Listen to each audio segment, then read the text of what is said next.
사랑하는 여러분, 오늘은 창가의 토토, 구로야나기 테츠코의 작품인데요. 그거에 대한 이야기를 나누도록 하겠습니다. 먼저 여러분이 이 책을 읽고 무슨 생각을 했는지 좀 궁금하거든요.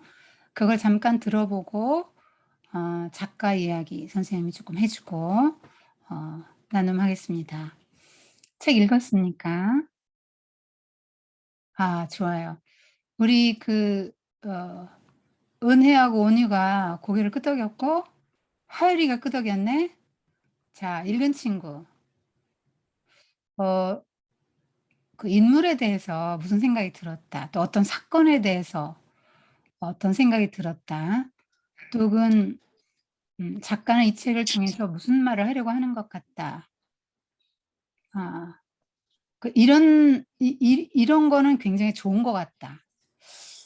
여러 가지 좀 여러분이 한번 이야기해 보세요. 자, 은혜 먼저 해보고 하율이 해보고 그다음에 여운이 해보세요. 자, 은혜, 온유 무슨 생각 있습니까?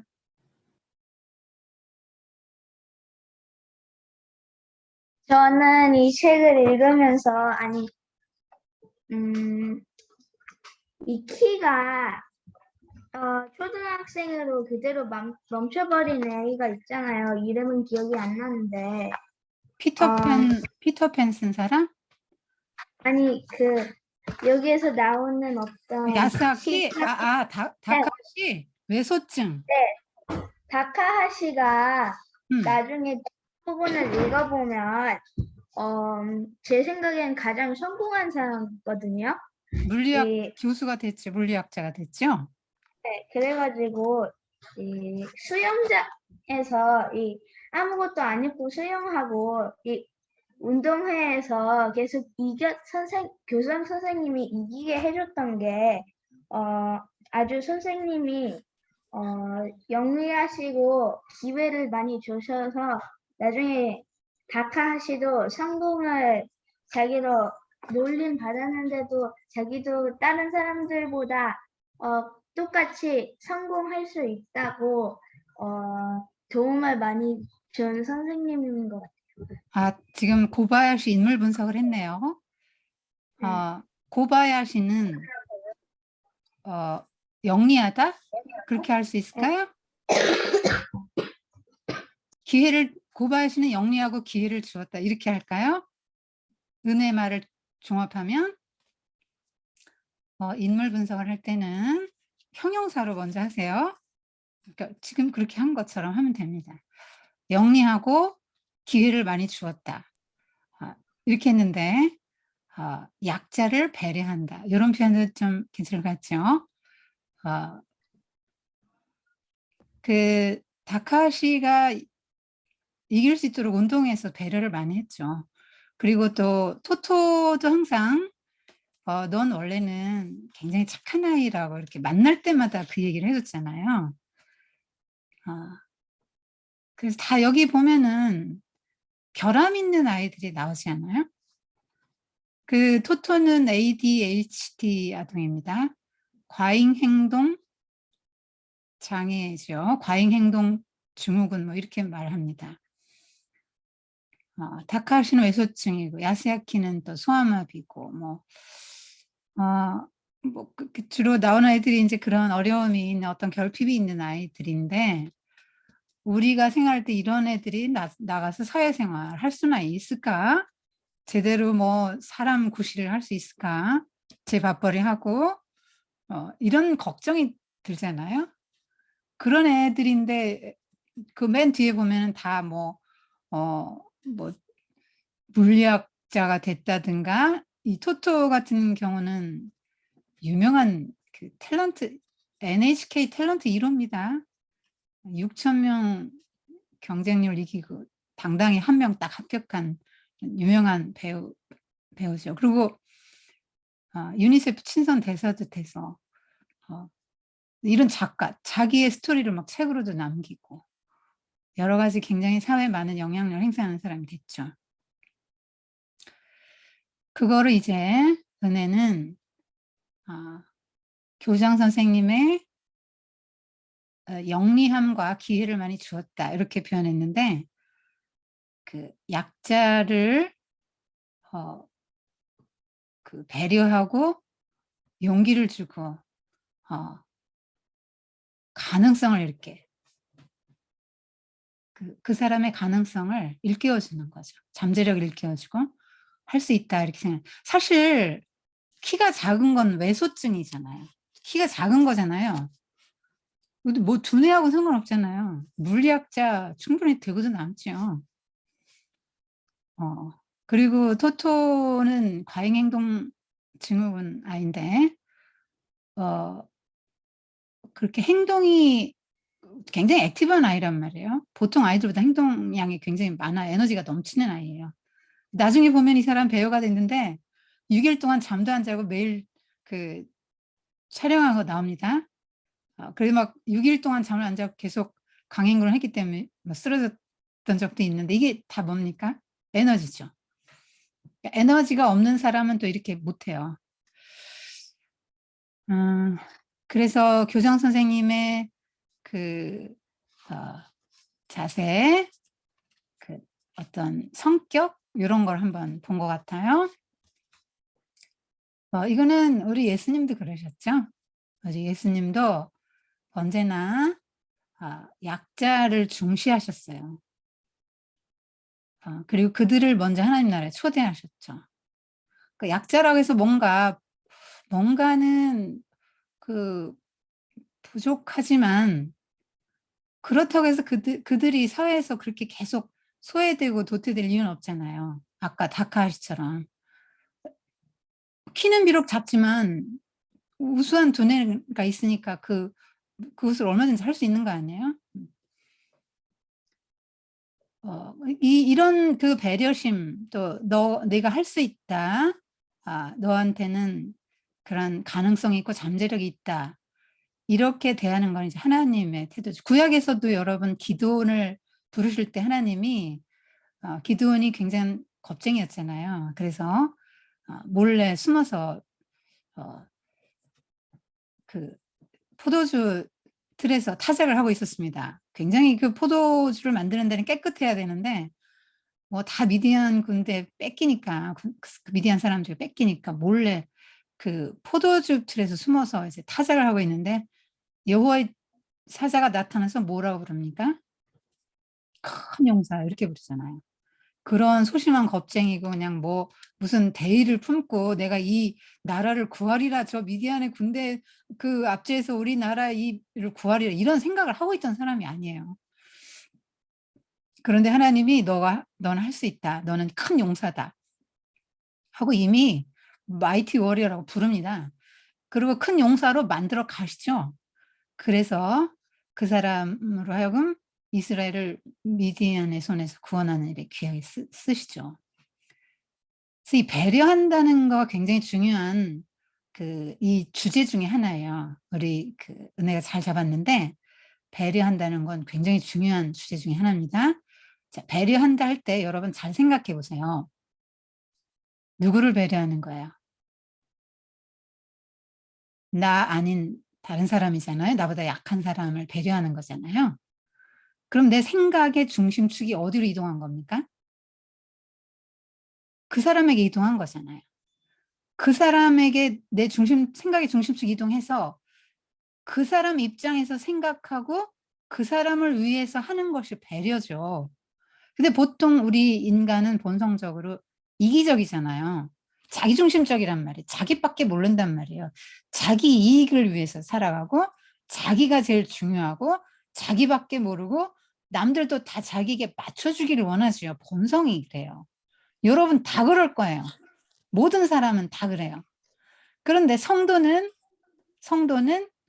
중심축이 내가 아니라 상대방에게, 나보다 약한 사람에게 혹은 하나님에게 이동한 사람이죠. 그래서 여기 고바야시는 예수님을 믿는 사람은 아니에요. 그러나 고바야시의 인격은 성도가 보여줄 수 있는 인격을 보여주고 있는 거예요. 배려한다는 거. 그런데 은혜가 한 말 중에 선생님이 조금 한번 확인을 좀 해 보고 싶은 게 있는데 그 아이들 중에서 가장 성공한 애가 다카시 아니냐 이렇게 말했잖아요. 그럼 은혜는 성공이 뭐라고 생각해요?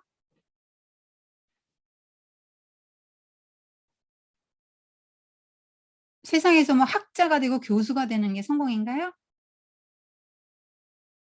좀 직업적으로 성공을 한 것 같아요. 직업적인 성공. 자, 직업적인 성공이 뭐예요, 그러면? 어, 자기 분야에서 이 돈 벌 때 꽤 높은 지위에 높은 앉아 있는 지위에서 높은 페이와 희소가치, 응? 그런 것을 직업적 성공이다. 그러면 교수, 변호사, 검사, 판사 뭐 이런 거,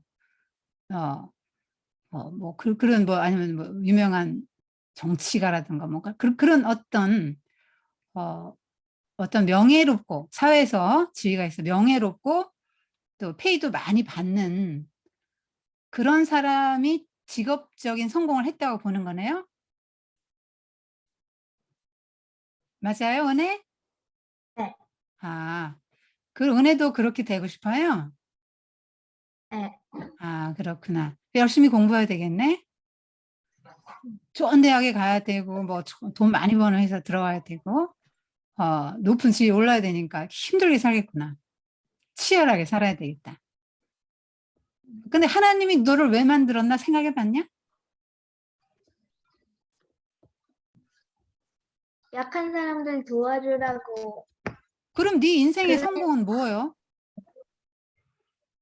하나님이 나를 돈, 약한 사람 잘 도와주라고 만드셨다. 내가 어렸을 때 이렇게 남달리 연약함을 아프고 막 이런 경험을 했는데 나는 이런 남다른 경험을 했기 때문에 나는 약자들을 위해서 좀 살아야지 이렇게 결심을 했다. 또 하나님이 나를 그렇게 하기를 원하시는 것 같다는 생각이 들면 은혜의 성공은 뭐예요? 사회적 약한 지위가 자를 높거나 낮거나 간에 남을 도와주면 성공한 거야. 그치, 은혜야? 남을 도와주는 그런 성숙한 인격과 그런 삶을 살면 성공한 거죠. 꼭 그러면 사회적 지위가 높은 사람만 남을 도와줄 수 있나요? 아니야? 그렇지 않죠. 그러면 은혜는 성공의 개념을 좀 다시 한번 생각해 보세요. 네. 성공은 하나님이 나를 왜 이 땅에 보내셨는데 내가 그 하나님이 맡기신 역할을 잘 했나? 그게 성공이죠. 그게 성공이에요. 하나님 앞에 성공. 그래서 그 사회적 지위가 높은 사람, 많이 성공했다. 사회적으로 성공했다. 이런 것은 세상의 사고방식이죠. 그래서 여러분이 그 어떤 일을 하든지 그 중요한 거는 자세예요. 예를 들면 환경미화원이 있다고 쳐요. 그러면 아유 내가 배우지도 못하고 정말 죽지 못해서 내가 이런 일을 하고 남들에게 비천의 여김을 받으면서 내가 가족들을 부양해야 되니까 어쩔 수 없이 내가 이런 일을 하면서 사는구나 하고 툴툴거리면서 불평하고 엉망하면서 그 일을 할 수도 있고요.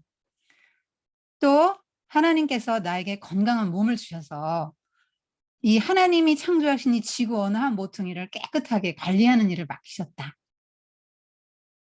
그렇게 하고 하나님 앞에서 그 일을 하는 거죠. 열심히 하는 거예요. 그 일을 기쁘고 즐거운 마음으로 내 수고로 이렇게 어느 지구 한 곳 귀퉁이가 깨끗해지고 사람들이 나로 인해서 쾌적한 이런 걸 즐길 수 있다면 깨끗하게 해야지 하고 깨끗한 마음으로 이렇게 한다고 생각하면은요. 그런 즐거운 마음으로 깨끗하게 해야지. 이렇게 하고 한다면 그게 성공한 사람이죠. 우리 지난 주일에 돼지가 한 마리도 죽지 않다는 하지 않았습니까? 선생님이 분명히 직업에 대한 이야기를 해줬거든요. 자, 여러분 돼지 도축업자예요. 아빠가. 많이 배우지도 못했어요. 불황무식해서 자기 이름도 못 쓰고 투표도 못해요. 그런데 그 아빠는 그러면 실패자겠네. 그렇지 않다고 말했지요. 선생님이. 여러분 강의를 잘 들으세요. 절대 그렇지 않습니다. 그는 아빠로서 성공한 사람이에요. 왜? 가족의 존경을 받잖아요. 아내에게 존경받고 아들에게 존경받잖아요. 아빠랑 같이 있던 세월이 나한테는 왕과 함께 있었던 세월과 같았다 이렇게 회고하잖아요. 여러분 세상에서 돈 많이 벌고요. 밖에 나가서 사회적으로 성공했다 쳐요? 집에서 가족에게 인정받지 못하는 남자가 세상에 뭐 어디다 써먹습니까? 그런 거를. 예? 아내를 슬프게 하고 힘들게 하고요. 아이들을 막 괴롭혀요. 그냥 아이들 입장에서 아빠 집 안 들어오는 게 차라리 낫겠고 막 엄마 입장에서도 그런 사람이 사회적으로 나가서 무슨 뭐 장관을 하든 교수를 하든 변호사를 하든 그러면 그게 성공한 인생이냐고. 그러니까 많이 배우고 적게 배우고 어떤 직업을 갖고 사회적으로 존경받고 뭐 못 받고 뭐 명예가 있고 그런 게 중요한 게 아니죠. 하나님이 나를 왜 만드셨고 나를 어떤 자리로 부르셨다 하는 걸 분명히 아는 거죠. 그래서 그 일을 하나님 앞에서 해 나가는 거예요, 성실하게. 그게 성공한 아빠죠. 이 돼지가 한 마리도 죽지 않던 날에 그 헤븐 팩, 로버트 팩의 아빠 헤븐 팩은 훌륭한 가장이고 성공한 사람이에요. 죽었을 때 동네 사람들이 다 와서 슬퍼했잖아요. 어느 한 명도 "아유 잘 죽었어." 그렇게 살더니 아주 그냥 뭐 잘 이런 사람 한 명도 없었다고요. 언제나 남을 도와줬고 자녀를 사랑했고 가족을 사랑했죠. 성실하게 일했잖아요. 농장을 경영하고 돼지 노축업자로서 자기 직업에 대해서 자부심을 갖고 1 등 1등 도축업자가 됐잖아요. 그 분야에 말하자면 전문가가 된 거죠. 근데 여러분이 그 은혜 같은 생각을 하게 되면 어떤 문제가 생길까요? 사람들을 서열하죠. 저 사람은 성공했네. 아이고 대단한 사람이야. 존경해야 돼. 저런 사람은 훌륭한 사람이야. 그다음에 여러분이 생각할 때 '아우 이런 사람은 아우 저 사람은 정말' 이렇게 하고 서열하지요. 저런 사람은 정말 무가치하고 훌륭하지도 않고 요런 뭘 가지고 그런 기준을 갖습니까? 좋은 대학, 좋은 직장, 페이를 많이 받는 거, 남들이 우러러보는 직업? 성경은 그렇게 말하지 않죠. 그래서 여러분이 고런 생각을 좀 한번 자기를 들여다보세요. '나는 아 사람들을 볼 때 뭘로 기준으로 보는가.' 하는 거죠. 굉장히 중요한 일이에요. 이거는 여러분이 기독교 세계관으로 문학 읽기를 공부하는 여러분이 어 최소한 남과 다른 생각은 할 수 있어야 돼요. 우리는 누구나 그런 서열화를 하고 살아요. 다 합니다. 예수님을 아무리 잘 믿는 사람도 하죠. 그러나 그것이 옳지 않다는 걸 알고 다른 눈을 가지고 사람들을 볼 수 있는 힘이 성도에게는 있는 것이에요.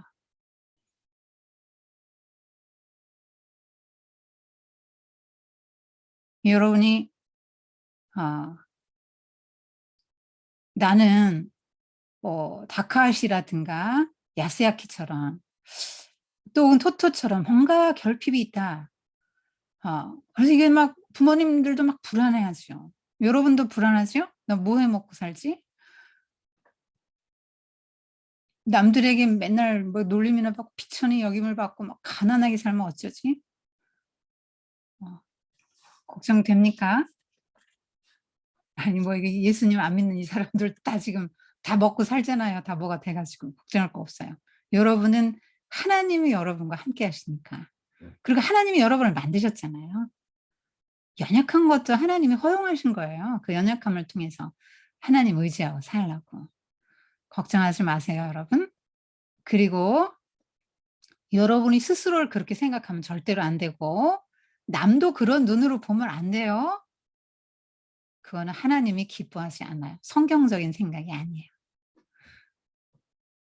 자, 우리 그 은혜가 잘 고바야시의 중요한 캐릭터 중에 하나를 잘 짚어냈는데 여러분 형용사로 먼저 말을 한 다음에 그렇게 생각하는 이유를 한번 말해 보면 인물 분석이 잘 되는 것입니다. 자, 그다음에 하율이가 한번 말하기로 했던가요? 무슨 생각했습니까? 저도 앞에처럼 그 교장 선생님이 음. 아이들을 다른 전에 선생님보다 더 착하고 잘 대해준다는 게 감명 깊었어요. 아, 그러면 그 학생을 바라보는 눈이 달랐다. 이렇게 표현할 수 있겠네요. 다른 기준을 가지고 다른 눈을 가지고 본 선생님이다. 이렇게 분석을 할 수 있잖아요, 하율이가. 그러면 다른 눈을 가지고 봤다는 게 뭐냐면 보통 그 기존의 학교 선생님은 자기 기준이 있었잖아요. 학생은 수업 시간에 소란스럽게 하면 다른 아이들에게 방해가 된다. 그래서 수업 시간에 이렇게 소란스럽게 서랍을 열었다 닫았다 100번이나 열었다 닫았다. 그러면 안 되는 거죠. 그게 이제 선생님의 기준이고 얘는 제비랑도 얘기하고 수업 시간에 창가에 서서 수업에 관심 있어야 되잖아요, 지금. 근데 수업은 관심이 없고 창가로 가가지고 친동이 아저씨, 뭐 아저씨를 부르고 앉았어.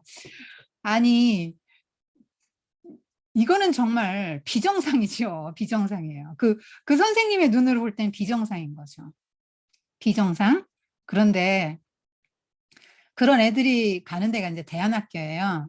물론 대안학교는 뭐 그런 애들만 가는 게 아니고 다른 여러 가지 목적으로 대안학교들이 유형별로 다 있어요. 뭐 기독교 세계관으로 가르치는 뭐 성경 기독교적으로 가르치는 불교적으로 가르치는 대안학교 뭐 아니면 아주 이게 굉장히 또 귀족형도 있습니다. 또 국제 학교 무조건 대학은 외국으로 보낸다는 그런 대안학교도 있고 별게 다 있는데 보통 공교육 현장에서 낙오된 아이들 얘는 토토는 1학년 때 퇴학을 당했으니까 이건 굉장한 사건이죠. 이건 뭐 들어가자마자 퇴학당한 거잖아요.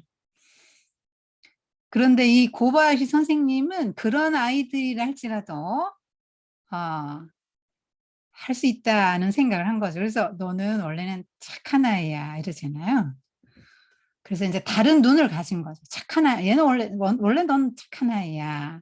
그렇게 하죠. 그다음에 고바야시의 그 좀 독특한 점이 또 뭐가 있었어요? 하율이 좀 더 말할 거 있나요? 어, 고바야시가 아주 뭐 이분은 좀 다른 선생님하고 너무 다른 면이 있는데 이런 거. 아이들을 많이 혼내지 않는다. 야단을 치지 않아요. 그렇죠. 야단치지 않아요. 우리가 보통 엄마 아빠도 야단을 많이 치고 그 선생님들도 야단치는 이유가 뭘까요? 효율적으로 통제하기 위해서. 야단치는 게 제일 빠르거든요. 한번 꽥 소리 지르고 야단치고 막 눈을 무섭게 부릅뜨면 이거 하면 안 되는구나 하고 그 다음에 행동이 이렇게 되잖아요. 그런데 이 고바이 선생님 같은 경우는 아이를 이해하는 거죠. 어떻게 이해합니까? 뭐 서랍을 100번을 열고 닫았다 이렇게 할 경우에 100번을 열고 닫을 만한 어떤 이유가 있을 거라고 생각하는 거죠. 사실 토토네 집에 그 서랍은 미는 거단 말이야. 미닫이란 말이야. 근데 이게 열고 닫는 거니까 너무 신기하니까 하나 열고 또 꺼내 쓰고 또 닫아보고 막 이게 열고 싶어서 넣고 빼고 열고 닫고 이렇게 100번을 하는데 그 집에 그랬다는 걸 알면 이해할 만하죠. 자, 그 다음에 우리 온유가 손 들은 것 같아요. 그 다음에 예주해 보세요. 네, 온유. 그래서 그 토토 그 학교의 교장 선생님은 그 다른 선생님들보다 다른 게 뭐냐면 또 이렇게 토토가 그 화장실에서 그 지갑 같은 걸 떨어뜨려 가지고 막 계속 파고 있을 때 그냥 상관없이 보기만 하고 그렇구나 하고 지나가는 게 좀 여러 가지 다른 선생님이랑 야단치질 않았다. 지금 하율이하고 비슷한데요. 여러분 여러분 상상했는데 지금 다 수술식이니까. 근데 옛날에 그냥 퐁당퐁당 떨어지는 푸셀식이었단 말이에요. 그러니까 이렇게 다리를 이렇게 벌리고 앉아서 보면 밑에가 다 보여요. 이 구멍이 뚫려 있고 다리를 이렇게 놓고 하니까. 그러니까 뭐 모자도 레이스 달린 모자도 빠뜨리고 애끼는 지갑도 빠뜨리는데 어머 이 지갑 이거 너무 귀한 거다 하고 어디서 이걸 푸지하고 바깥에 분유통 그 바깥에 그걸 그 입구를 알고는 그 뚜껑을 열어놓고 그걸 다 퍼냅니다. 지갑을 찾기 위해서. 근데 그게 얼마나 냄새가 나겠어요. 그 암모니아 가스 대단하잖아요. 그런데 그게 또 그 선생님이 그걸 지나가다 봤단 말이에요. 야, 너 지금 뭐 하는 거야? 지금 냄새 나게. 이게 지금 뭐 하는 거냐? 이렇게 하지 않았잖아요. 그냥 가만히 뒷짐지랑 지나갑니다. 생각하는 거죠. 아니, 제가 왜 저러지? 이렇게 생각하는 거예요. 그리고 이렇게 원래 혼자 놔두고 이렇게 해가지고 그 토토가 마지막에는 그 습관을 이렇게 바뀌는 것도 좀 멋졌어요. 응, 원래대로 해놓거라 이렇게 좋게 말하죠. 근데 그렇기 때문에 원래대로 해놓거라 하는 그 한마디가 토토에게 책임감을 가르쳐줬죠. 우리 같으면 보통 선생님 같아도 그럴 것 같아요. 이렇게 야단칠 것 같거든요. 야단치는 게 제일 빠르다고 했잖아요. 제일 효과적이라고, 효율적이야, 금방에. 그런데 야단을 치지 않고 시간이 걸리죠. 야단을 치지 않고 아이가 이렇게 변화되길 기다리려면 굉장히 시간이 걸려요. 근데 그 방법을 안 쓴 거죠. 그러니까 야단치는 방법을 안 쓰고 시간이 걸리지만 길지만 아이가 스스로 깨닫고 하기를 바랬는데 원래대로 해놓고 그럼 네가 저지른 일이니까 네가 마무리하고 책임을 져야 해 이 말이잖아요. 근데 얘가 그렇게 그걸 배운 거죠. 그래서 처음에 막 처음 학교에서는 적응을 못했다가 이 학교 와서는 오래 기다릴 줄도 알고 참을 수도 있는 그런 아이로 이제 변화되는 게 선생님 때문이죠. 선생님이 너무 좋아서 저 선생님 말하면 나 다 순종하고 싶어 이렇게 되는 거죠. 자, 그 다음에 또 예주가 손들었던 것 같은데요. 저는 엄마가 코코가 무슨 일을 저질러도 다 받아주는 모습이 좋았어요. 엄마가 너무 훌륭하죠. 이 엄마의 훌륭한 점은 토토가 1학년 때 퇴학을 당해서 다른 학교, 대안학교를 가는데도 뭐 막 그냥 뭐 전철표 파는 사람이 된다는 둥하고 뭐 얘 아무것도 모르고 짬도 모르고 그냥 좋아하잖아요. 그러면서 막 오는데 엄마 속이 얼마나 타겠어요. 오죽하면 1학년 들어가자마자 넌 퇴학이냐. 너 이번에 또 학교 옮기는데 여기서 또 그렇게 퇴학 당하면 알아서 해. 뭐 선생님 같으면 이랬을 것 같아요. 너무 창피해서 내 못 살겠다 못 살아. 너 때문에 못 살아 이럴 것 같거든요. 그런데 그렇게 하지 않았다고. 말을 20년 동안 안 합니다. 너 퇴학당한 애야. 너 문제아였어. 그래서 넌 뭐 이런 얘기 안 하잖아. 그다음에 뭐 분명히 철조망 막 하다면서 옷이 찢기는 걸 알죠. 근데 야단 안 칩니다. 왜 그렇지? 왜 그랬지? 애가 막 거짓말 하잖아요. 누가 칼을 막 어떻게 해서 아니 칼을 던졌는데 어떻게 몸은 안 상하고 옷만 쫙 찢깁니까? 엄마는 다 알죠. 철조망에 쭉쭉 찢긴다는 거 알고 있죠. 옷만 상하니까 몸은 안 상하고. 근데 야단 안 칩니다. 어떻게 야단 안 칠 수 있을까요? 엄마가 이제 이해심이 많았던 거죠. 그 아이가 요 정도밖에 안 되는구나. 이 아이는 이런 아이구나 하고 아이를 인정한 거예요. 왜 야단을 치냐 엄마들이 여러분은 요만큼이고 아직 미숙하거든요. 근데 이제 어른 수준을 요구하는 거야. 이것도 하고 저것도 하고 이렇게 해 막. 왜 못해 너는? 남들 다 하는데 넌 왜 못해? 이러다 보니까 야단을 맞는 거야. 그래서 이 엄마가 굉장히 훌륭한 엄마 선생님 생각이 돼요. 그러니까 아이를 지켜보고 참을성 있게 지켜보고 책망하지 않죠. 그다음에 조센징 그렇게 막 욕했다 그런 욕을 애들이 이제 하는 걸 들었잖아요. 엄마가 들었잖아요. 이제 너는 그런 욕하면 안 된다. 사람은 다 똑같은 사람이다. 조센징, 조선놈 뭐 이런 얘기거든요. 우리 조선 사람들을 얕보는 욕이란 말이에요. 그래서 그렇게 하면 안 된다. 이렇게 해서 엄마가 그런 것도 가르쳐 주죠. 그래서 그 엄마는 굉장히 형용사로 표현하자면 예주야 굉장히 인격적으로 아이를 대하는 엄마 이렇게 되는 거예요. 왜냐면 아이가 미숙하다 너는 모르니까 넌 이것도 알아야 돼. 넌 왜 바보 같니? 넌 또 이것도 왜 못하니? 이렇게 하지 않고 그 아이가 다 큰아이처럼 어른처럼 이렇게 대한 거죠. 인격자로 대한 거예요. 그래서 언젠가는 되겠지 하는 믿음을 가지고 그 아이를 이렇게 지켜보면서 엄마로서 할 건 다 해주죠. 막 도시락도 다 맛있게 싸주고 그런 거 다 하잖아요. 엄마로서 할 수 있는 일은 다 잘 해줍니다. 최고의 엄마는 그냥 아이를 인격적으로 대하고 지켜보고 믿어주고 기다려주는 엄마 같아요. 그래도 엄마들이 막 여러분이 뭐 조금 못하면 얘가 나중에 뭐 사회에서 뭐 어떻게 뭘 먹고 사나 불안해가지고 맨날 잔소리하고 야단치고 막 더 잘하라고 하는 거거든요. 근데 엄마들이 믿음이 없어서 더 야단을 더 쳐요. 근데 야단치지 않고도 사람은 인격적인 존재다. 충분히 설득으로 된다 하고 엄마가 생각을 하면 이제 설득을 하죠. 선생님이 전에 얼마 전에 미국 갔다 왔잖아요. 선생님 아들과 며느리는 절대로 그 아이를 야단을 치질 않아요. 말로 합니다. 설득을 해요. 아주 놀랍습니다. 그 인내력이 대단합니다. 선생님도 감탄할 정도입니다. 선생님 아이들 야단치면서 막 이렇게 때로는 때리고 막 야단치면서 키웠거든요. 왜냐하면 바르게 키우려면 이렇게 키워야 된다고 생각을 했어요. 그런데 그게 그 방법이 전부가 아니더라고. 가보니까 그렇게 그 아이를 인격적으로 대하고 어른처럼 대해요. 그리고 말로 설명을 해요. 아이가 납득할 수 있도록. 뭐 의견이 좀 안 맞는 부분이 있으면 이렇게 조절해 나갑니다. 예를 들면 아이는 장난감을 많이 갖고 싶을 때 딱 한 개만 갖기로 하고 뭐 결정해서 이렇게 뭐 하고 또 뭐 좋은 장난감, 나쁜 장난감 다 있잖아요. 뭐 무슨 카드 같은 거, 포켓몬스 카드 그러면 안 사줍니다. 안 사주고 이제 대체하죠. 이렇게 자꾸 설득을 합니다. 그 좋은 책으로 사주는 책 전집을 사주는 이런 식으로 하더라고. 그래서 선생님이 좀 이렇게 되게 미안했어요. 미국 가가지고 아이고 이렇게 우리 큰아들 정말 엄마 속 한 번도 안 썩인 아들인데 세상에 이렇게 귀한 아들을 이렇게 야단을 치면서 키웠구나 싶어서 너무 미안하고 부끄럽고 그렇더라고요. 그래서 그 엄마들이 좀 거듭나야 됩니다. 그렇게 엄마 아빠들이 여러분을 야단을 치지 않고도 충분히 여러분을 다뤄낼 수 있어야 되고 기다려야 되고 여러분은 부모님이 한 번 말씀하시면 좀 들을 수 있어야지 여러분이 인격적인 대우를 받아요. 아니 여러분이 엄마가 하라는데 한 번, 두 번, 세 번, 네 번, 다섯 번 똑같은 일을 하면 어떤 엄마가 화를 안 내겠어요. 그렇지 예주야? 가능하면 여러분 자존심 좀 살리세요. 자꾸 야단 맞는 거 좋습니까? 자존심 상하죠.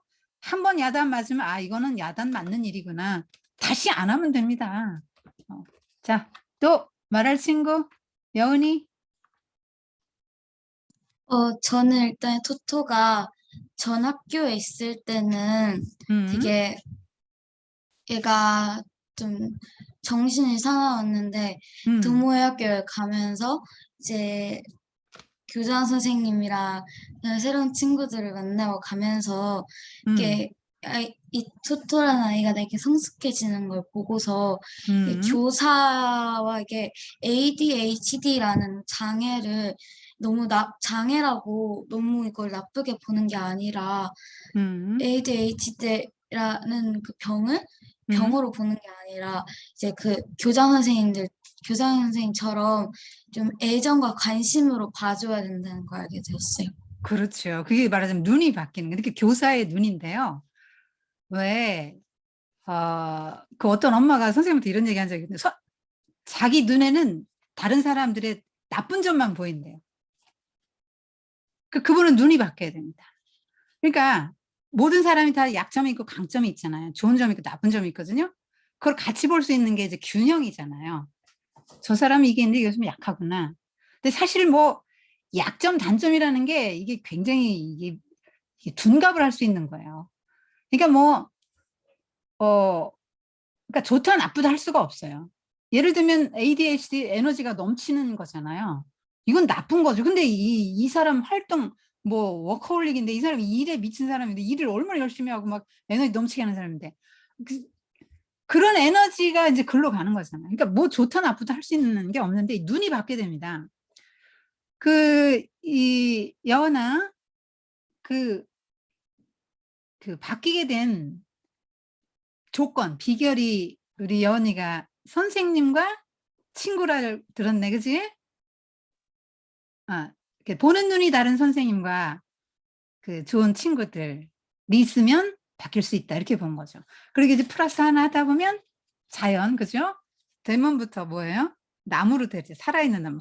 그러니까 보통 학교들은 막 그 벽돌로 막 쫙 해놓고 교회 무슨 학교 이름 딱 붙여 있잖아요.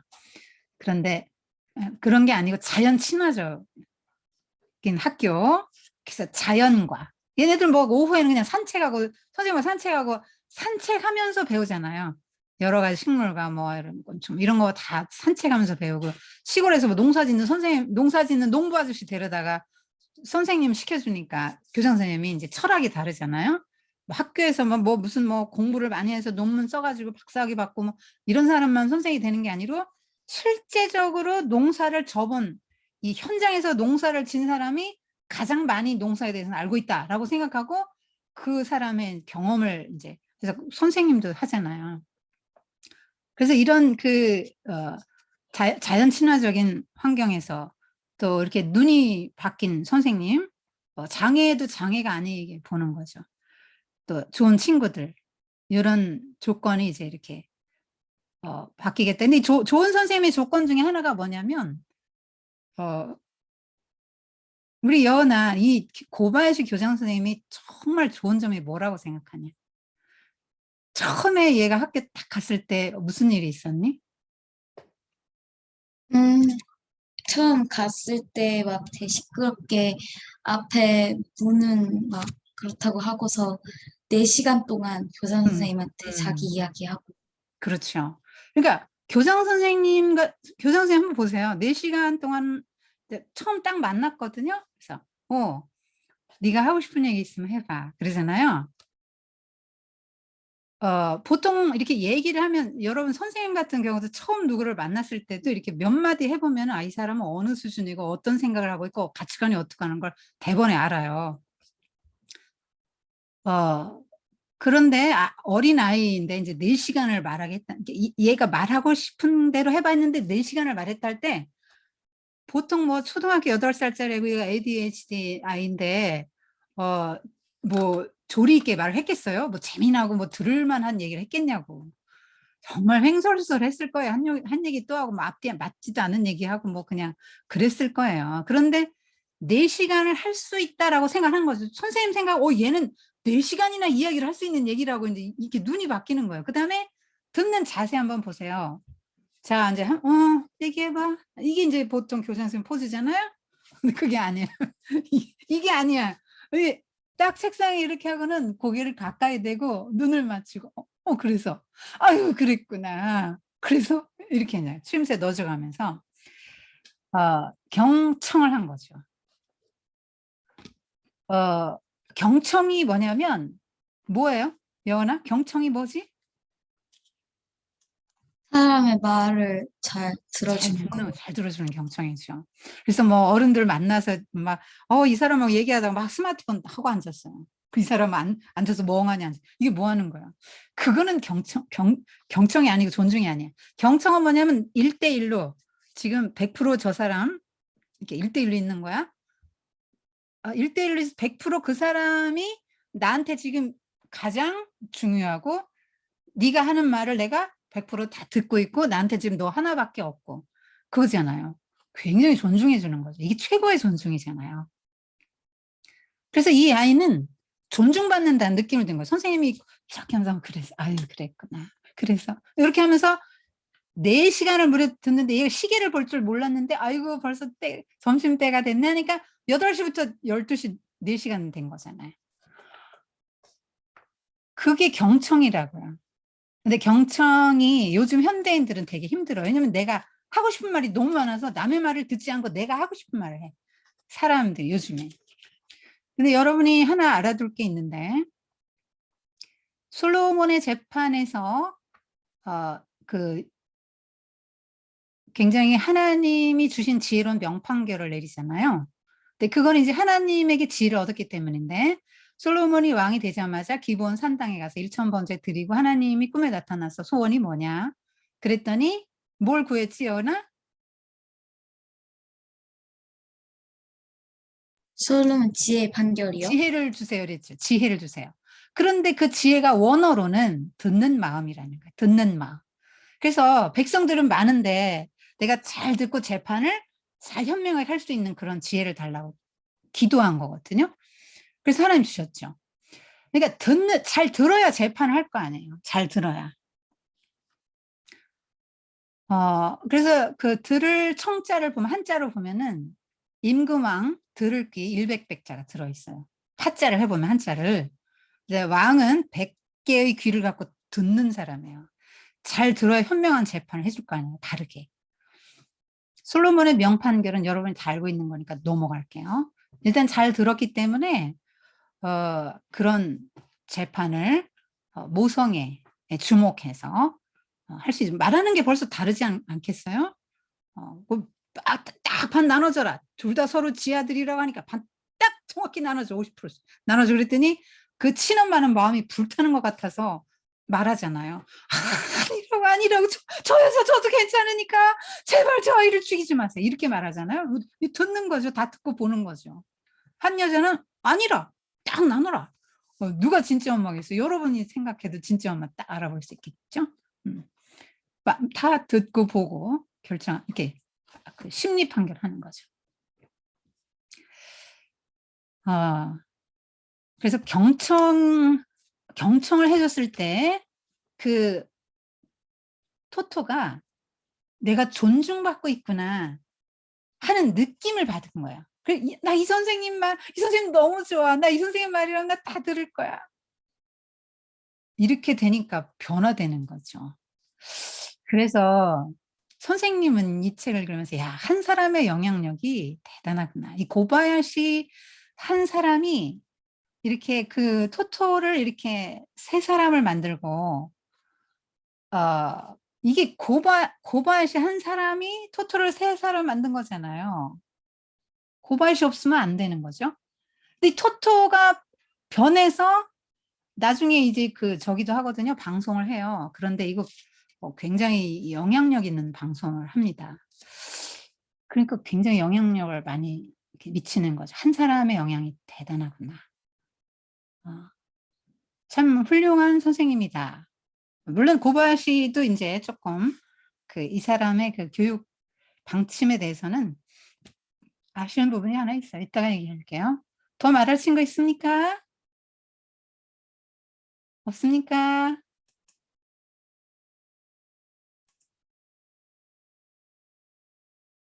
작가에 대해서 말해줄게요.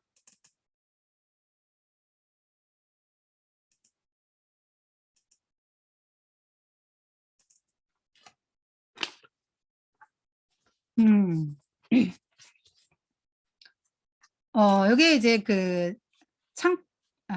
토토인데 여학교 시절이죠. 왜 원래 이름은 그 테츠코잖아요. 왜냐하면 뱃속에서 그 태동이 좀 심했는가 봐요. 얘는 남잔가 봐. 그러고는 남자로 태어날까 하고 태명을 토오루, 우리나라 말하면 철이 이렇게 졌는데 낳고 보니까 여자야. 그래서 그냥 그 철자는 그냥 두고 이제 자자를 붙인 거예요. 이 자자는 그 무슨 일본 사람들이 어떤 그 전미사로 그 이름 뒤에 이렇게 붙이는 거예요. 이름 뒤에 붙여가지고 뭐 또 이렇게 그 여자 아주 작고 귀엽고 그런 느낌을 주는 전미사예요. 그래서 이제 코라고 하거든요. 우리말로 이제 꼬 이렇게 되죠. 뭐 밑집고 하얗고 이렇게 되잖아요. 원래는 코예요. 일본 사람들은 된 소리를 쓰지 않습니다. 우리나라 사람이 이제 꼬로 발음하는 거고 일본 사람들은 코로 발음하죠. 그래서 테츠꼬인데 테츠꼬를 얘는 못 알아듣는 거야. 그래서 테츠코를 토토로 알아들어. 토토짱. 그러니까 짱도 그 전미사처럼 이름 뒤에 이제 귀여운 애칭으로 붙이는 건데요. 그 토토짱까지 자기 이름인 줄 알았다는 거잖아요. 그래서 이름이 그렇게 된 겁니다. 그 다음에 여기 젊었을 때 점점 나이 먹었을 때 이때부터 이제 양파머리라는 걸 하게 되는데요. 이 양파머리예요. 이게 원래 이제 머리 꾸미지 않을 때의 원래 모습이고요. 여기다 이제 뒤집어 쓰는 거죠. 여러분 양파머리를. 자기 원래 머리는 아니고 여기 지금 왜 볼록 나온 부분이 이제 여기는 펜다 분장한 거고 여기에 지금 요 볼록 나온 부분들에 이 사람이 그 사탕을 넣고 다니면서 머리가 왜 그래요? 그렇게 물으면 하나씩 꺼내줬대요. 팬다 분장을 했는데 판다를 너무 좋아해서 이게 판다 굿즈거든요. 그래서 판다 있는 거는 뭐 판다가 있는 전부 뭐 접시 찻잔 할 거 없이 굿즈라 그래요. 이걸 보고 판다 굿즈 수집가로. 요 이제 이 오른쪽이 진짜 이 사람이 테츠코고요. 왼쪽은 영화 배우, 테츠코로 분장한 영화 배우죠. 이제 테츠코 이야기를 아마 어떤 영화를 했나 봐요. 영화 배우가 이제 토토로 분장한 거예요. 이게 지금 머리가 다 양파 머리죠. 머리를 이 헤어스타일을 이걸로 계속 고수를 했다고 합니다. 그 여기 동그란 거 맨 위에 여기 사탕을 넣고 있어서 이걸 이렇게 쳐들어 사탕을 하나씩 애들한테 줬다 그래 물어보면. 영화 배우이기 때문에 굉장히 화려하죠. 이 사람이 그 NHK 여성 탤런트 1호인데요. 그 6천 명의 지원자 중에서 최초로 NHK 방송에서 이제 그 방송국을 개국하면서 탤런트를 뽑는데 6천 명이 지원했는데 이 사람이 혼자 됐어요. 뭐 굉장히 재능이 좀 이렇게 많았던 것 같아요. 이 엄마도 역시 그 성악가면서 저기 수필가 엄마, 그다음에 아버지는 NH 교향악단의 악장 역에만 바이올리니스트, 여동생도 발레리나 수필가인데 예체능 계열에 그런 걸 좀 부모님이나 이런 게 좀 타고난 것 같아요. 그 재능이 좀 많았던 것 같고요. 이 사람이 어떻게 해서 이제 됐냐면은 처음에 성공을 했냐면 말하자면 사람들에게 알려졌냐면 성우로서 먼저 또 알려졌다 그럽니다. 굉장히 어떤 어떤 것 이제 어린아이 음성으로 뭐 그걸 했다 그러는데요. 굉장한 인기를 끌었다 그래. 그래서 테츠코가 이제 주목을 받게 됩니다. 그러고 이제 아주 유명해져서 유니세프 친선 대사가 된 이제 영화배. 이게 이제 다 이런 게 이 사람이 이제 이건 저 기모노 일본 옷 입었고요. 오나가나 이제 유명한 인사가 됩니다. 이게 이제 하도 유명해져가지고 1984년에 아시아 최초로 유니세프에서 친선 대사가 되달라고 청이 들어왔어요. 그래서 그 아프리카, 아시아 뭐서 기근이나 기아로 고통받고 뭐 이런 난민들 막 이런 데 많잖아요. 그래서 그런 데 가서 이제 아이들을 이렇게 만나주고 돌보고 후원하는 거예요. 그러면 이렇게 유명한 사람이 이렇게 뜨잖아요. 그리고 막 이런 사진 보면서 어디 가서 막 또 설명회도 하고 이렇게 모금도 하고 그러면 굉장히 많은 돈이 들어와요. 그래서 이렇게 훌륭한 사람들, 이렇게 막 굉장히 인지도가 높은 사람들이 이렇게 친선 대사로 임명이 되죠. 그래서 우리나라에도 김 회장가 누가 있습니다. 탤런트 그런 사람들이 해요. 이게 지금 다 이런 활동들을 하는 거예요. 그러니까 뭐 말하자면 평화운동가죠. 이 사람 배우기 때문에 그 프랑스의 유명한 그 알랑드롱 최고의 미남 배우랑 이런 씬도 찍었습니다. 대단한 순간이었겠어요. 이 알랑드롱이 너무너무 인기 있는 사람이었기 때문에 여자들에게 굉장히 인기가 있었는데 이런 장면도 찍었고요. 요게 테츠코의 방입니다. 그래서 이 사람은 배용준 같네요. 우리 한국 사람도 이렇게 출연했는데요. 테츠코의 그 방에서 말하자면 토크쇼죠. 그래서 이 사람이 한 40년 이상을 해오는데 대단히 영향력이 있는 방송이죠.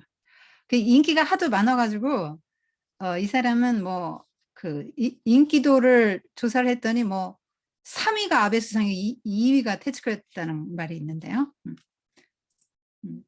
이게 지금 오른쪽에 있는 게 로봇입니다. 로봇가 이야기하는 거예요. 테츠코로 분장한 로봇이에요. 여기 지금 의상이 이런데 이런 의상을 코스프레 의상이라고 하잖아요. 무슨 뭐 만화나 애니나 영화나 게임에 나오는 그런 유명한 의상들을 이제 이렇게 입고 나오는 거예요. 그 로봇을 하나 제작해 줄 정도로 이렇게 유명했다. 이게 원래 이제 모습이에요. 이게 이제 이렇게 굿즈 판매, 테츠코에 관련된 모든 것들을 여기서 이제 팔아요. 옷도 만들고 뭐 여러 가지 뭐 지갑, 뭐 가방 뭐 이런 거 다 만들어서 파는 거죠. 일본 사람들 상수는 유명해요. 여기 이제 중년의 테츠코 모습이네요. 나이 들었을 때 이제 모습. 요 책이 이게 그러니까 요 테츠코는 여러분이 뭐 어떻게 소개를 하냐면 마인드맵 할 때 뭐 배우, 탤런트, 연극인, 성우, 방송작가, 무용가, TV 진행자, MC, 수필가, 평화운동가 뭐 이렇게 다양한 걸 할 수 있습니다. 이 책은 첫 해 500만 부가 팔렸다 그럽니다. 그래서 누적 3년간 800만 부, 지금까지 누적 950만 부. 너무너무 많이 팔렸기 때문에 기네스북에 올라 있는데 아직도 안 깨졌대요, 이 기록이. 출간 첫 해 500만 부는 대단한 건 거죠. 세계적으로 역사가 없기 때문에 기네스북에 올라간 거죠. 굉장히 인기가 있는 책이고, 뭐 뉴욕타임즈라든가 타임지 이런 데서도 아주 이 사람과 이 책을 대대적으로 다루어 줬습니다. 굉장한 아주 이 개인적으로는 영광이죠. 그래서 이 덕분에 이 자니 카슨 쇼 뭐 이런 데에 테츠코가 이제 가장 많이 초빙을 받은 인물이 된 거죠. 35개국에서 번역 출간됐는데요. 이 인쇄로는 기금을 마련해서 농화배우로 구성된 전문 극단을 만들어서 해마다 함께 공연하고 있다 그러는데요. 또 이 책으로 코르체크상을 받았는데 이게 뭐냐면 국경을 초월해 인류에게 가장 큰 교육적인 영향을 미친 작가들에게 주는 상이에요. 그리고 이 책이 이제 자유주의 교육이라든가 대안교육 이런 것에 열풍을 불게 했기 때문에 굉장히 그 책 자체가 이제 인기가 있고요. 그 이와사키 치히로도 역시 그 그림이 이제 여잔데 이 그림이 굉장히 어떤 투명한 수채화 느낌이 나면서 그러니까 동양화와 서양화를 섞은 그런 거죠. 그래서 이 책을 왜 썼냐? 그 책에 보면은 나 도모학교 선생님 될 거야 그랬는데 고바야시하고 약속했잖아요. 그런데 그 약속을 못 지켰잖아요. 학교 선생님이 된 게 아니고 배우가 됐으니까. 그래서 이 테츠코가 40세에 이 책을 쓰면서 나는 고바야시 선생님의 사랑 때문에 내가 이렇게 됐는데 고바야시 선생님이 나를 비롯해서 그 얼마나 많은 그 아이들 아까 그 다카시 같은 경우도 그 배려해서 운동회 같은 거 이렇게 하잖아요. 그렇게 얼마나 아이들을 배려하고 사랑했는가 그리고 어떤 방식으로 아이들을 교육했는가 이거를 전하고 싶었다. 그래서 이 책을 썼습니다. 여러분 책 쓴 동기가 이제 이거죠. 그래서 뭐 이걸로 뭐 상도 뭐 많이 받았어요. 뭐 페스탈로치 교육상, NH 방송 문화상, 또 제1회 유니세프 어린이 생존상, 아까 말한 코르체크상 뭐 대단한 상들을 많이 이제 받았습니다. 그 이외에도 책들이 뭐 창가에 두고 이거는 이제 뭐 일러스트 중심으로 그림으로 이와사키 치히로의 그림이 아주 아름다워서 그림이 많이 실린 거고 토토의 고백, 내 인생 최고의 약속, 토토와 함께한 내 인생 최고의 약속 이건 두 사람의 공적, 토토의 방, 토토의 눈물 이거는 유니세프 친선대사로 일하면서 굉장히 많은 그 가슴 아픈 환경을 많이 봤잖아요. 그래서 이제 그런 걸 쓴 거예요. 토토의 희망, 어릴 적에 두건 것들, 어른이 된 토토짱, 토토의 친구들, 이름이 이건 모르겠어요. 제목이. 토토의 눈물, 이상한 나라의 토토, 마음에 든 학교. 이제 이런 것들이 이제 책으로 이제 나온 거죠. 자, 네. 그림으로 좀 봤어요. 이제 누군지 좀 대충 알겠죠? 자, 이제 조금 그거는 봤고요. 대략적인 건 봤고 여러분 생각도 좀 나눴고 선생님은 요거 좀 몇 가지 주제를 좀 가지고 얘기하고 싶은데 아까 몇 가지는 또 얘기를 했기 때문에 그냥 또 넘어가요. 여러분 그 대안학교에 대해서 한번 생각해 보고요. 대안학교는 그러니까 몇 가지 이유가 있죠. 세상 학교에 가면 진화론 배우고 아이들도 안 믿는 애들이 태반이기 때문에 안 좋은 영향을 받는다. 그래서 홈스쿨을 하기도 해요. 그리고 대안학교를 보내게 돼요. 기독교 세계관 뭐 이렇게 가르치게 대안학교를 보내기도 하죠. 그 다음에 또 외국의 대학을 가기 위해서 국제 대안학교 사립학 국제 대안학교를 보내기도 합니다. 무조건 이 애들은 공부 무지무지하게 시킵니다. 대안학교라서 뭐 그냥 노는 데가 아니에요. 그래서 외국의 유명한 대학으로 이제 다 보냅니다. 그런 아주 고급, 말하자면 귀족 학교예요. 학비가 얼마나 비싼지 말도 못해요. 그런 학교는 몇 천만 원씩 내요. 하여튼 뭐 학비가 비싸고 일반 대안학교도 100몇십만 원씩 내요, 매월. 그래서 뭐 어려운 사람은 꿈도 못 꿉니다. 그리고 또 공교육에 이제 공교육의 싫다. 공교육의 그런 획일적인 시스템이 싫다라고 해서 부모들이 일부러 대안학교 보내는 부모들도 있어요. 애들이 몇 명 안 되거든요. 그러니까 여러 애들을 놓고 그냥 획일적으로 그렇게 가르치는 데 대해서, 그리고 입시 위주의 교육이잖아요. 그래서 내 아이는 그렇게 그 입시 교육에 시달리게 하고 싶지 않다. 그러면은 다른 이제 학교 보내는 거죠. 그다음에 이제 토토 같이 낙오자, 부적응자 이런 애들이 이제 다니는 대안학교들이 있죠. 그래서 도모학원도 좀 다르잖아요. 교문부터가 좀 자연 친화적이고 전철이 교실이야. 이게 분위기가 좀 새롭잖아요. 그 일반 학교에 비해서. 그러면 또 자연학습 맨날 산책을 통해서 하고 애들이 6학년까지면 전부 50명도 안 돼. 그럼 도시락도 산과 들과 바다에서 나오는 거 싸우고 이게 뭡니까? 골고루 먹는 거죠. 여러분 고기 좋아하죠. 특별히 남자애들. 근데 선생님 책 읽었거든요. 이렇게 동물은 이렇게 몸이 이렇게 돼 있잖아요. 그래서 장에 뭐가 이렇게, 그러니까 고기를 막 먹을 거 아니에요. 생고기를 먹을 거 아니에요. 짐승을 잡아서. 근데 여기에서 장에 오래 머물게 하면 안 되잖아. 부패하니까. 바로 나온다 그럽니다. 구조가 그렇게 돼 있잖아요. 대장이 이렇게 해서 이렇게 바로 나오게 돼 있잖아요. 근데 사람은 직립인간이란 말이에요. 그러니까 대장에 뭘 오래 넣고도 있을 수 있는 구조예요. 그런데 만약에 고기로 배를 채웠어요? 그러면 뱃속에서 이제 굉장히 부패하고 안 좋은 거죠. 그래서 여러분이 고기만 너무 먹으면 병 걸려요. 꼭 야채, 과일, 생선 골고루 먹어야 돼요. 요즘에는 뭐 다 그냥 신뢰할 수가 없어요. 막 너무 오염이 많이 돼서 해양 오염도 해서 생선도 막 믿을 수가 없고 고기도 굉장히 항생제 많이 쓰고 이렇게 대량 사육을 하기 때문에 병도 많고 그냥 항생제 과다하게 써서 그 항생제는 내 몸에 그냥 축적이 되는 거거든요. 그래서 고기도 불안하고 그냥 뭐 채소도 막 너무 농약을 많이 치니까 아주 그냥 여러 가지로 불안한데 하여튼 뭐 이렇게 골고루 먹게끔 했고 옷도 자유롭게 입혔죠. 허름한 옷을 입혀 보내라. 애들은 놀아야 된다고 생각한 거죠. 그래서 뭐 옷을 잘 이렇게 입으면 굉장히 조심스럽잖아요. 옷도 안 버리려고 그러고. 그래서 그런 이제 규제를 이제 좀 최소화하는 거죠. 그다음에 굉장히 자율적인 느낌이 들죠. 오늘 공부할 건 이건데 여러분이 하고 싶은 것부터 하세요. 이렇게 하죠.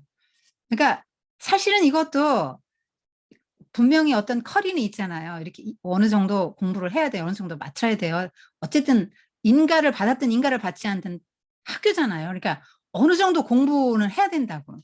근데 이렇게 자율적인 느낌을 주죠. 너 하고 싶은 거 먼저 해. 오늘 이것만 하면 다 되는데 하고 싶은 거 먼저 해.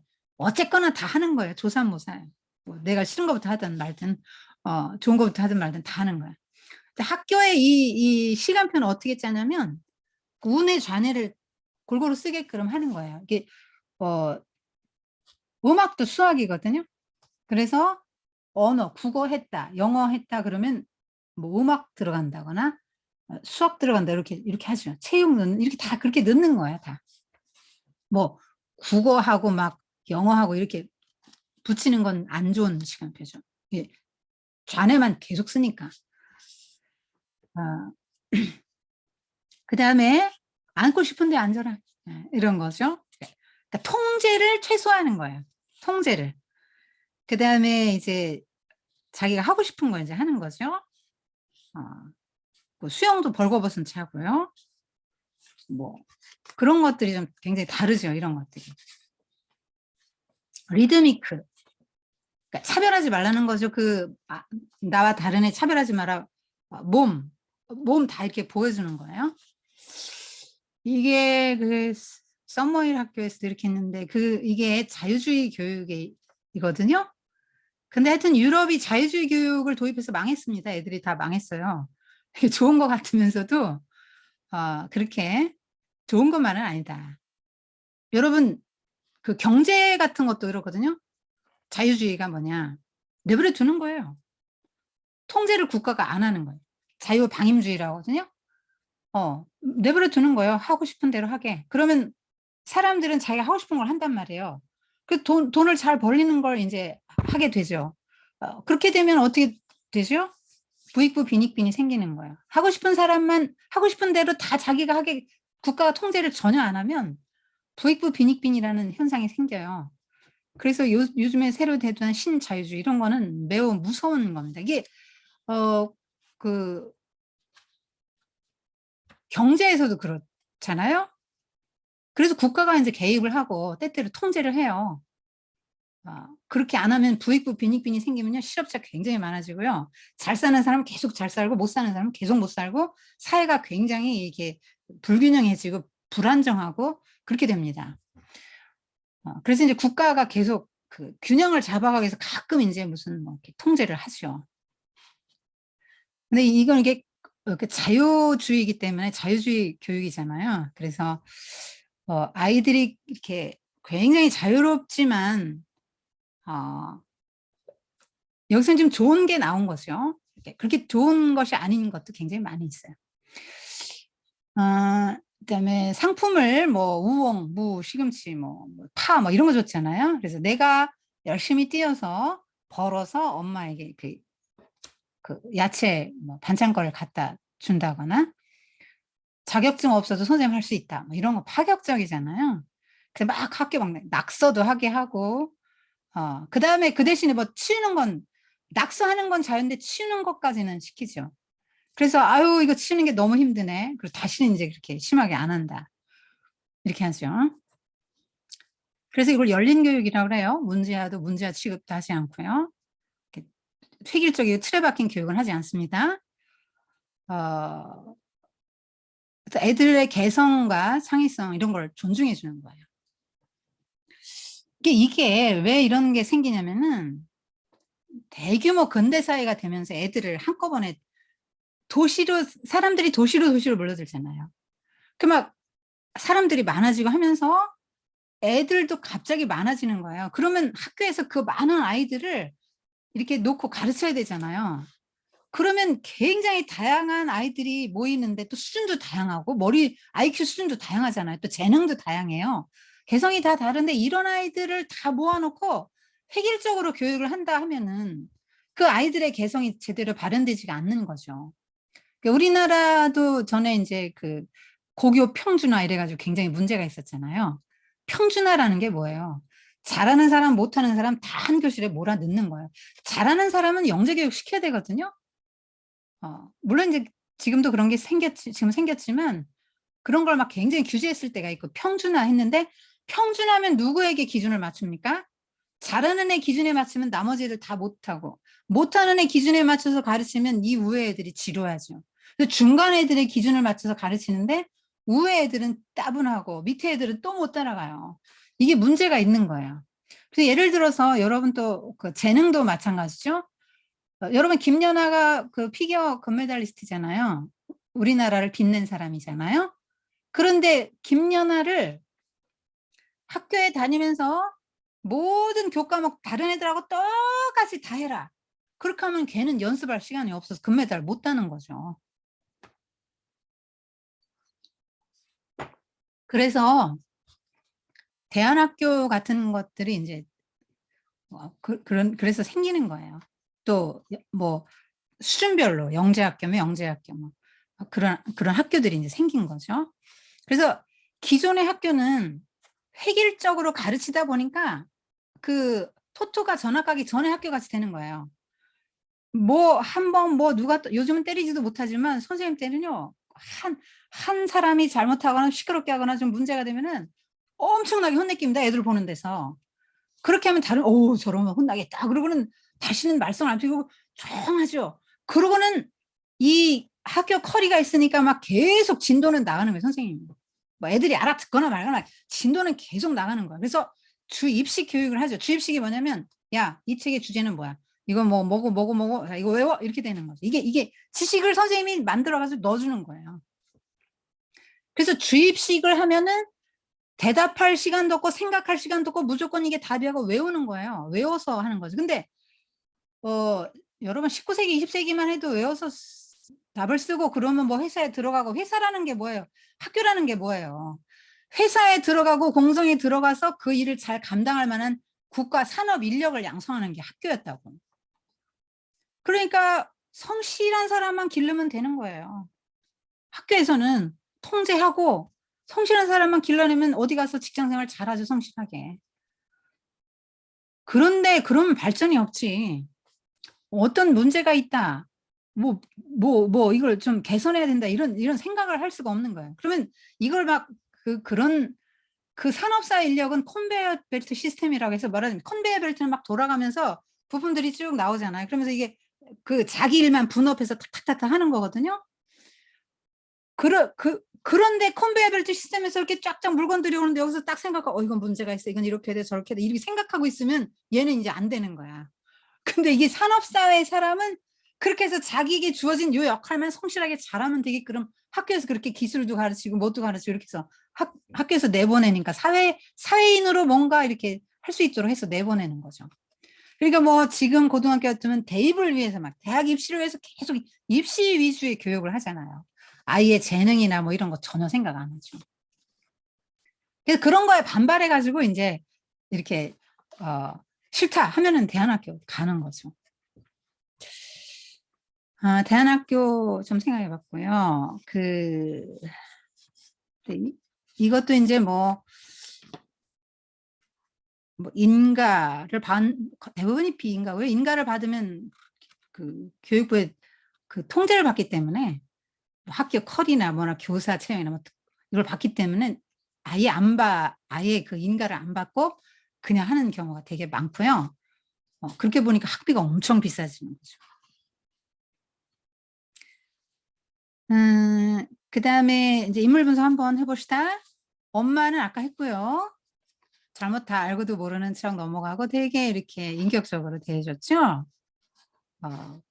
야단을 안 쳐요. 항상 조용하게 말했죠. 성숙한 인격이죠. 또 차별하지 말라는 귀중한 가르침을 줍니다. 성경과 같은 거죠. 이런 거는 차별하지 않는 건 성경에서 말하는 거예요. 그다음 아빠도 바이올리니스트인데요. 군가를 연주해 주라는 청을 거절하죠. 군국주의를 싫어하는 거죠. 군국주의가 뭐냐면 군사의 힘으로 다른 나라도 정복하고 하여튼 군사의 힘으로 모든 걸 하려고 하는 건데 그게 이제 모든 국가의 1번이 돼서 다른 것들은 다 그 밑으로 가요. 교육문화 뭐 이런 모든 그 나라의 정책도 이게 군국주의 군사가 1번이에요. 군대가 1번이에요. 그렇기 때문에 왜 토토가 막 동전 막 집어넣어도 초콜릿이 안 나오잖아요. 전쟁이 나면 물자가 이제 통제가 되고 배급이 되고 물자가 없어지죠. 전쟁이 1번이니까 군대가 1번이고 그렇기 때문에. 근데 이 아빠는 이런 전쟁을 싫어하는 거죠. 이거는 성경하고 같은 거죠. 왜냐하면 성경이 제일 싫어하는 게 뭐예요? 힘을 가지고 강자가 약자를 억압하는 걸 싫어하는 거죠. 이게 제국주의, 군국주의가 다 이런 거예요. 군대의 힘으로, 군사력으로 다른 나라, 약한 나라 그 전부 빼앗고 지배하고 다 빼앗아가고 착취하고 다스리고 그러는 것들이죠. 고바야시도 아까 좀 했고요. 그거 잘 들어보고요. 그 다음에 하여튼 강압적이고 타율적이고 주입식의 교육을 하지 않고 자율적인 그런 교육을 하려고 했다. 그런 게 이 사람이 중요한 거고요. 너는 할 수 있다. 그런 긍정적인 마인드 심어줬고요. 그 다음에 여자아이를 괴롭히지 말라고 그 토토가 머리 따고 갔을 때 막 잡아당기고 놀렸을 때 선생님이 데려다 뭐라 하잖아요. 여자아이한테 그렇게 하면 안 된다. 그래서 남녀 차별이 굉장히 심하던 시대잖아요. 근데 그렇게 하지 않도록 해줬고요. 그다음에 그 다카시 너 꼬리 있나 뭐 이래가지고 그 여자 선생님이 그랬다가 여자 선생님 되게 혼났죠. 그래서 내가 얼마나 이 아이에게 마음을 쓰고 있는지 알고 있냐고 그러면서 그 선생님한테 막 뭐라고 하죠. 책망하죠. 학생의 열등감을 갖지 않도록 도와주는 거죠. 그다음에 이제 머리 때문에 그렇게 하는데 그 애들한테 혼내키고 나서 이 머리 때문에 얘가 막 울면서 막 애들이 놀렸다 그러고 막 울면서 징징 울면서 갔더니 네 머리 너무 근사하다. 그러니까 막 토토가 막 징징 울다가 막 활짝 웃잖아요.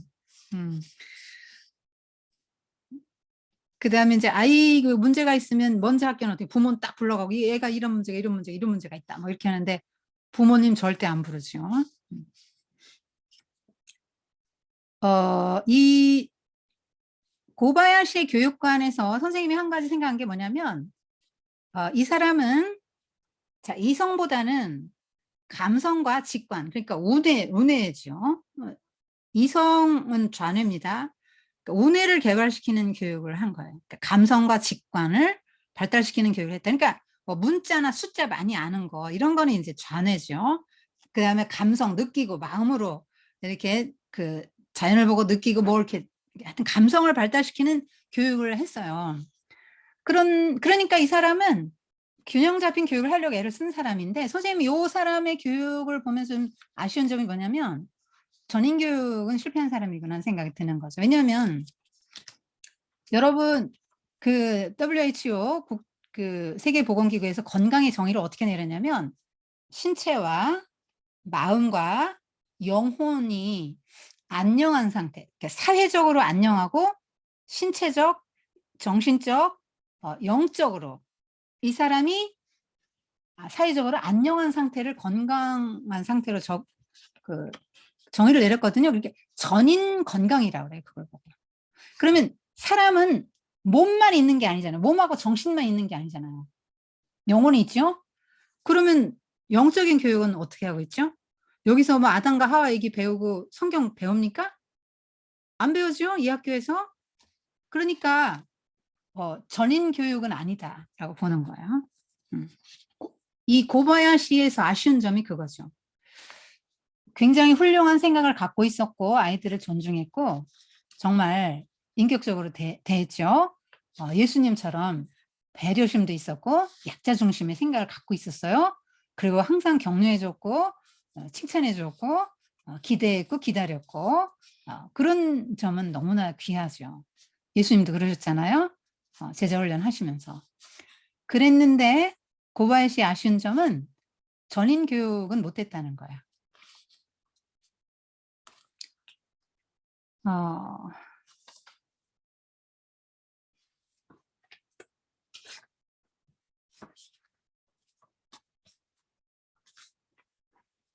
그래서 그 참된 그 교육이라는 거는 선생님의 생각에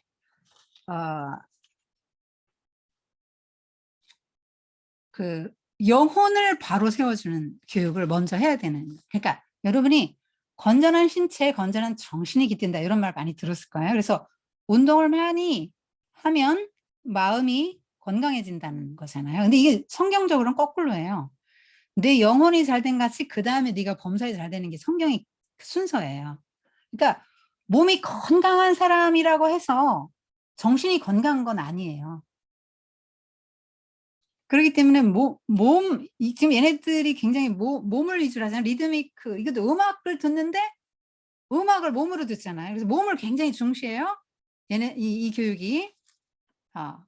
자유로운 걸 중시하고요. 그런데 여러분, 우리 사람은 몸과 그 영혼이 있다는 걸 여러분 알아야 돼요. 몸만이 있는 게 아니에요. 그래서 영혼이 먼저 잘 되는 그 교육을 여러분이 잘 받아야 돼요. 여러분 이런 이야기를 어디 가서 들어요? 교회에서 그 듣는 이야기 세상에서 들을 수 없잖아요. 성경 이야기. 이런 것들을 여러분을 이렇게 지배하게 되면 여러분 이제 가치관이 다른 사람이 되는 거예요. 영이 먼저 잘 되는 사람이 되는 거죠. 그래서 지금 이 고바야시의 그 사랑과 인격적인 태도로 인해서 그 아이들이 다 그 선생님의 사랑을 받으면서 '나는 중요한 인물이야. 나는 할 수 있는 사람이야.'라는 걸 생각하면서 살아서 세상에서 이렇게 다 뭐 동양난 전문가도 되고 물리학 교수 되고 배우도 되고 뭐 이렇게 해서 MC도 되고 그래서 다 이렇게 잘 살고 있다. 이 얘기잖아요. 그래서 잘 살아서 뭘 어떻게 할 건데요? 이 한 세상만 잘 사는 거 아닙니까? 여러분 그렇게 해서 그다음 세상이 있는데요.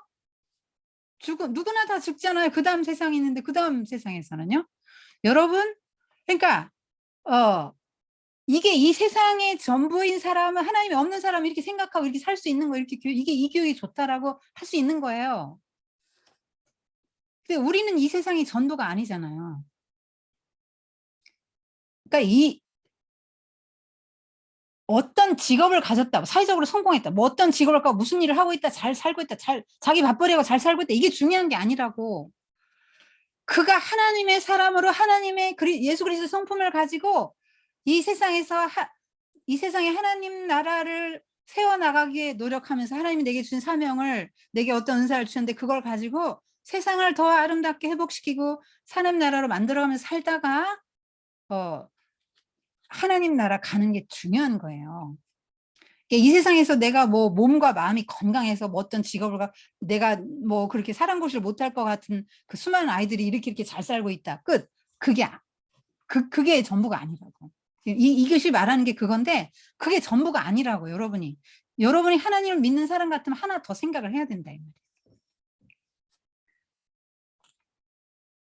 그래서 전인적인 건강에 힘쓰기를 바랍니다. 여러분. 운동하세요. 몸 운동해야 됩니다. 마음의 건강을 위해서 여러분 잘 여러분을 관리해야 돼요. 여러분 만약에 맨날 게임만 하고 맨날 뭐 이런 뭐만 한다 그러면 여러분 정신 건강에 좋은 게 아니잖아요. 그러니까 몸과 정신과 영혼을 다 건강하게 잘 자랄 수 있도록 여러분이 그런 교육들을 잘 찾아서 받아야 되는 거죠.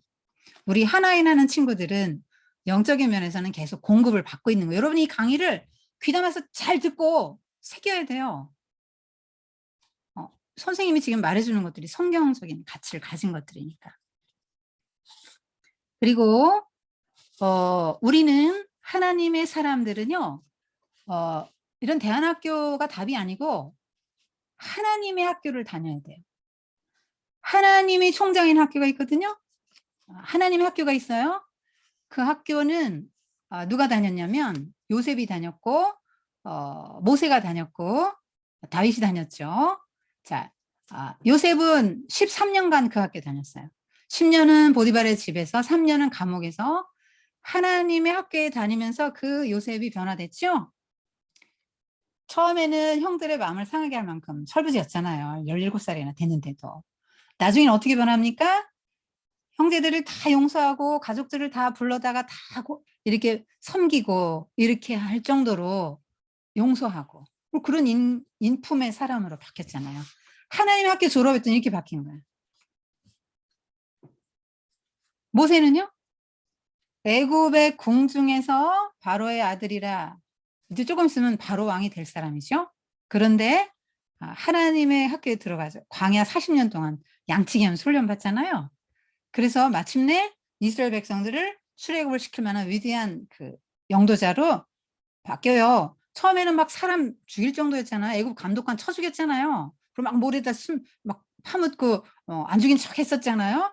혈기가 있었단 말이에요. 그런데 40년을 광야에서 양을 치면서 하나님 학교를 졸업을 했더니 지면에 어떤 사람보다 가장 온유한 사람이 되었다 성경에 나오잖아요. 이스라엘 백성들이 아무리 막 이렇게 반항하고 대항하고 대적하고 해도 절대 화내지 않는 사람이 되죠. 다 수용하는 사람이 돼요. 받아주는 사람이 됩니다. 다윗은요? 13년간 사울에게 쫓기죠. 광야에서. 하나님 학교 13년간 다니면서 뭘 배웁니까? 어디에 거기 숨을 데가 많아요. 한국 같지 않아요. 광야 맨 이런 데입니다. 나무가 많은 데도 아니라고. 그런데 거기서 막 그 자기를 따르는 무리들 데리고 막 도망 다녀야 되는 이 신세 3,000명 데리고 맨날 사울이 쫓아다니잖아요. 거기서 하나님이 나의 방패시오 나의 도움이시오 나의 지키시는 자요 나의 산성임을 배우는 거죠. 하나님이 나의 생명을 지키시는 분 이런 거를 배우는 거죠. 그래서 그 왕이 됐어도 나중에 다른 왕들이 다윗처럼 살았냐? 그럼 선왕 이렇게 하는 기준이 됩니다. 하나님의 학교를 졸업해서 그 믿음 변치 않는 믿음으로 하나님을 인정하고 정말 뭐 왕이 됐어도 그 사람이 무슨 교만해지지 않았잖아요. 하나님 여전히 인정하고 의존하고 물어보고 그런 사람이 됐잖아요. 물론 일생일 때 실수를 한번 하긴 했지만 다윗은 최고의 왕이 되는 건데. 그래서 우리는 하나님의 학교에서 전인적인 교육을 받아야 인간이 된다. 그래서 그런 성품과 그런 하나님이 원하시는 성품과 여러 그런 것들을 갖추어서 이 세상에서 정말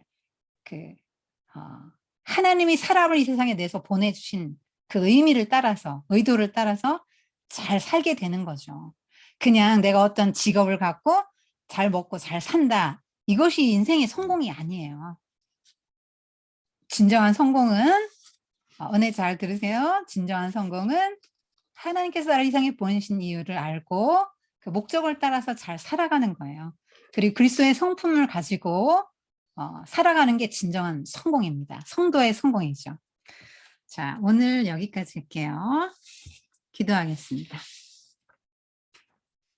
하나님 아버지, 사랑하는 우리 6기 심화반 친구들과 창가의 토토, 또 대한교육, 자유주의 교육에 대해서 좀 생각해 보았습니다.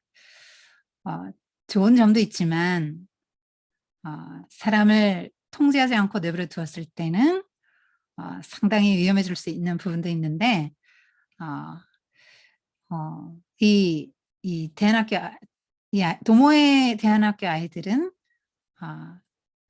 고바이 선생님의 그런 충분한 사랑과 인정 속에서 배려 속에서 이렇게 잘 자라서 훌륭한 사회인이 되었습니다. 하나님 아버지, 우리 사랑하는 유키시마반 친구들은 그걸로 그치지 않게 하시고 하나님 아버지 고바야시보다 더 사랑이 많으시고 더 배려하시고 더 우리를 목적과 계획을 가지고 인도하시는 그 하나님의 사랑 속에서 하나님의 학교를 나와서 영혼육이 다 건강하게 이렇게 자라날 수 있는 귀한 하나님의 사람들로 세워주세요. 그래서 이 땅에서 어떤 직업을 갖고 내가 먹고 살 수 있는 이런 것이 또 어떤 뭐 남들에게 존경을 받는 직업을 갖는 게 인생의 목적이 아니고 그것이 성공이 아니라 정말 하나님의 사람으로서 하나님의 뜻을 이루어드릴 수 있는 그런 성공적인 삶을 살아가는 친구들이 다 되게 축복해 주세요. 예수님의 이름으로 감사하며 기도드렸습니다. 아멘.